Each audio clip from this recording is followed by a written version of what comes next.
Okay, so we're about to get into a really challenging idea about how power actually works in public.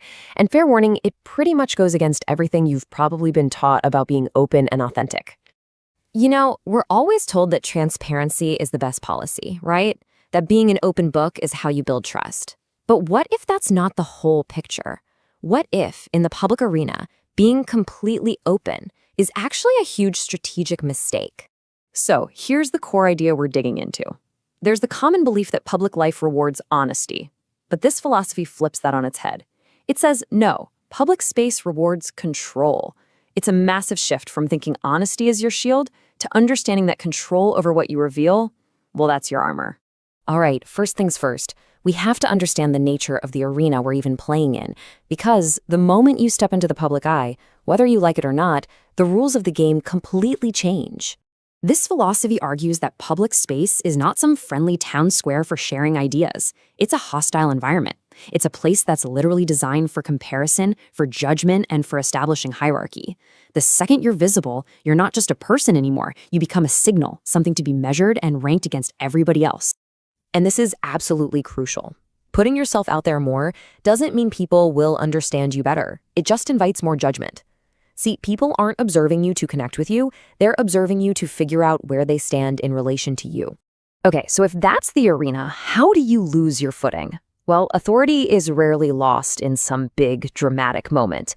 It's usually more like a slow leak, draining away through tiny, everyday habits that most of us think are totally harmless. And here are 4 of the biggest leaks. Think about it. Complaining, you're basically broadcasting your vulnerabilities. Over-explaining, it just screams uncertainty, like you're looking for approval. Announcing your plans before you do them, you're just inviting obstacles and envy.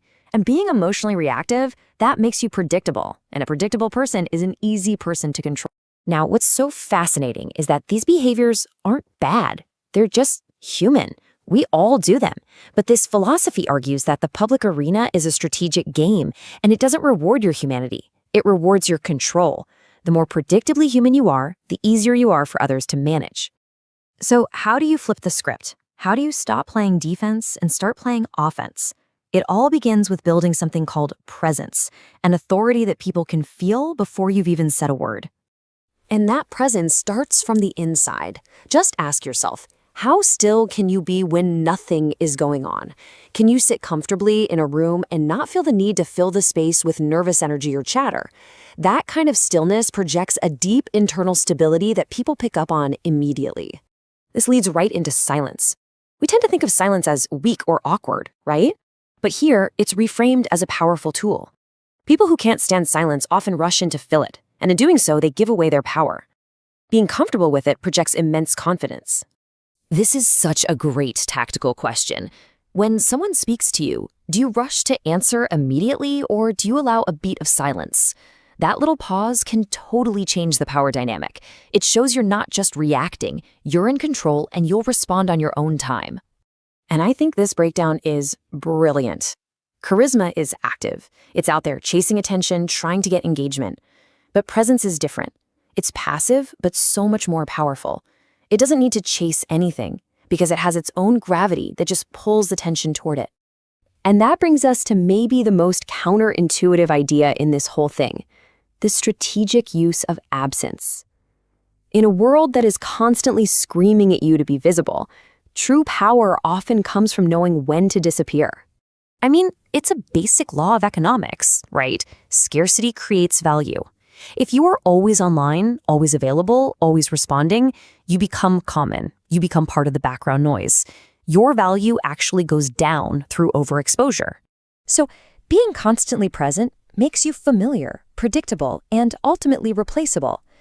But when you strategically withdraw from social media, from a project, from a conversation, you create a vacuum.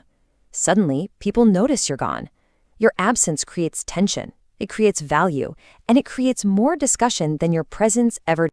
And let's be crystal clear about this. This is not about hiding from your problems. It is not avoidance. It is a deliberate, strategic choice to control your own exposure. It's a power move, not a fear move. Okay, let's bring it all home. Let's look at the final law that really ties everything together: visibility, control, presence, and absence. This is the core principle. Part 1 of the law is a warning. If every part of you is constantly on display, your thoughts, your emotions, your next move, you will be studied, analyzed, and eventually consumed by the public environment. Part 2 gets to the heart of authority. Control over what you say, what you show, and how you react. That's what earns genuine respect. People respect what they can't easily read or manipulate. And the final part is all about impact. At the end of the day, people don't remember what was always there. They remember what was scarce. They remember what was intentional. Your rare appearances and your measured words are what create a truly lasting impression. So really, it all boils down to these 3 tools. Your silence is your shield, it protects you. Your absence is your leverage, it elevates you. And your restraint, your control over the other 2, is what ultimately defines you. When you get all 3 of those working together, power isn't something you have to announce. It's just something that everyone assumes. So we'll leave you with that to think about. In a world that demands you show every single piece of yourself, what is the real value of what you choose to protect? What part of you has to remain unseen so that the rest of you can truly be remembered?